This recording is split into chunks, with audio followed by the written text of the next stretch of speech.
or Nephi chapter 3. And it came to pass that I, Nephi, returned from speaking with the Lord to the tent of my father. And it came to pass that he spake unto me, saying, Behold, I have dreamed a dream, in the which the Lord hath commanded me that thou and thy brethren shall return to Jerusalem. For behold, Laban hath the record of the Jews, and also a genealogy of my forefathers, and they are engraven upon the plates of brass. Wherefore the Lord hath commanded me that thou and thy brothers should go unto the house of Laban, and seek the records, and bring them down hither into the wilderness. And now behold, thy brothers murmur, saying, It is a hard thing which I have required of them. But behold, I have not required it of them, but it is commanded of the Lord. Therefore go, my son, and thou shalt be favored of the Lord, because thou hast not murmured. And it came to pass that I, Nephi, said unto my father, I will go and do the things which the Lord hath commanded, for I know that the Lord giveth no commandments unto the children of men, save he shall prepare a way for them that they may accomplish the thing which he commandeth them. And it came to pass that when my father had heard these words, he was exceeding glad, for he knew that I had been blessed of the Lord. And I, Nephi, and my brethren, took our journey in the wilderness with our tents, to go up to the land of Jerusalem. And it came to pass that when we had come up to the land of Jerusalem, I and my brethren did consult one with another, and we cast lots, which of us should go in unto the house of Laban. And it came to pass that the lot fell upon Laban. And Laban went in unto the house of Laban, and he talked with him as he sat in his house. And he desired of Laban the records which were engraven upon the plates of brass, which contained the genealogy of my father. And behold, it came to pass that Laban was angry, and thrust him out of his presence, and he would not that he should have records. Wherefore he said unto him, Behold, thou art a robber, and I will slay thee. But Laban fled out of his presence, and told the things which Laban had done unto us.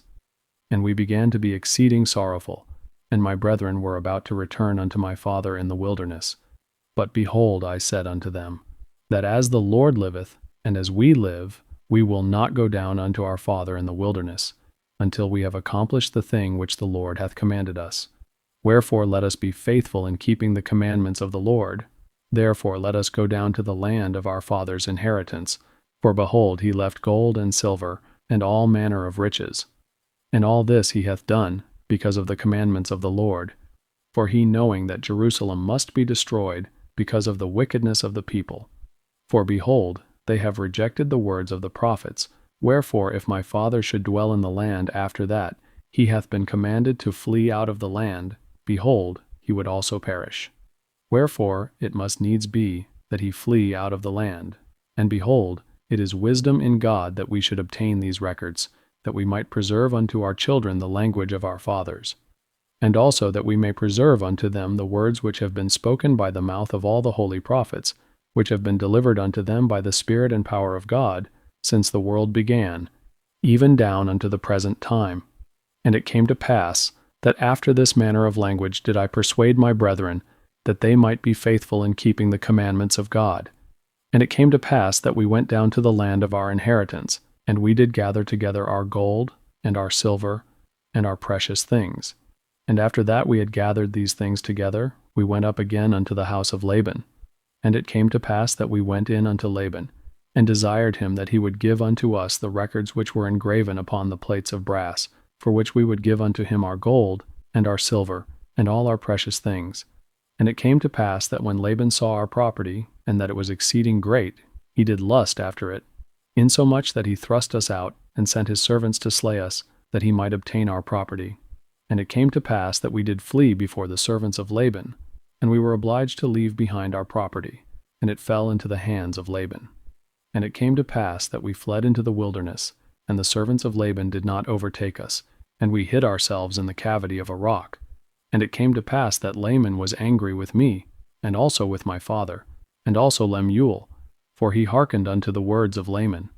Wherefore Laban and Lemuel did speak many hard words unto us, their younger brothers, and they did smite us even with a rod. And it came to pass, as they smote us with a rod, behold, an angel of the Lord came and stood before them. And he spake unto them, saying, Why do ye smite your younger brother with a rod? Know ye not that the Lord hath chosen him to be a ruler over you, and this because of your iniquities? Behold, thou shalt go up to Jerusalem again, and the Lord will deliver Laban into your hands. And after that the angel had spoken unto us, he departed. And after that angel had departed, Laman and Lemuel again began to murmur, saying, How is it possible that the Lord will deliver Laban into our hands? Behold, he is a mighty man, and he can command 50, yea, even he can slay 50. Then why not us?